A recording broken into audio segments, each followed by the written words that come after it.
तर महिला आरक्षण विधेयक मंजूर झाल्याच्या नंतर संसदेमध्ये महिला राज येईल. संसदेतलं चित्र कसं बदलणार आहे पाहूयात ग्राफिक्सच्या माध्यमातून. सध्याच्या जागा आहेत 543. पुनर्रचनेनंतर अपेक्षित जागा 816 ते 850. एकूण जागांच्या 33% जागा महिलांसाठी राखीव.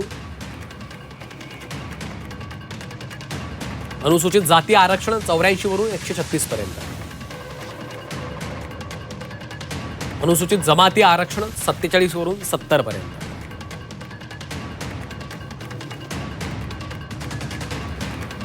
तर हे विधेयक मंजूर झाल्याच्या नंतर महाराष्ट्राच्या विधानसभेत देखील महिला राज येणार आहे. महाराष्ट्राच्या विधानसभेचं चित्र कसं असेल पाहूया.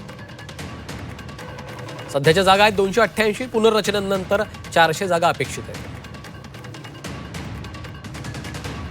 महिलांसाठी 33% आरक्षण लागू होणार आहे. 132 महिला आमदार पुनर्रचनेनंतर विधानसभेत होऊ शकतात.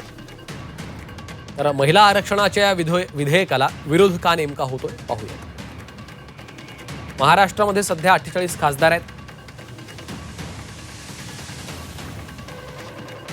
उत्तर प्रदेशमध्ये सध्या 80 खासदार आहेत. संभाव्य खासदार 120.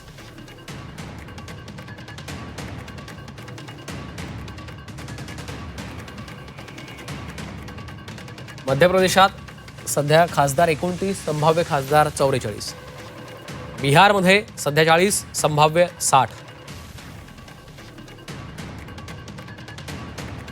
केरळमध्ये सध्या 20 खासदार आहेत. संभाव्य खासदार 30. ओडिशामध्ये सध्या खासदार 21, संभाव्य खासदार 31. गुजरातमध्ये सध्या 26 खासदार आहेत. संभाव्य खासदारांची संख्या 39 पर्यंत जाऊ शकते. सध्या खासदार 25 आंध्र प्रदेशात, संभाव्य खासदार 37.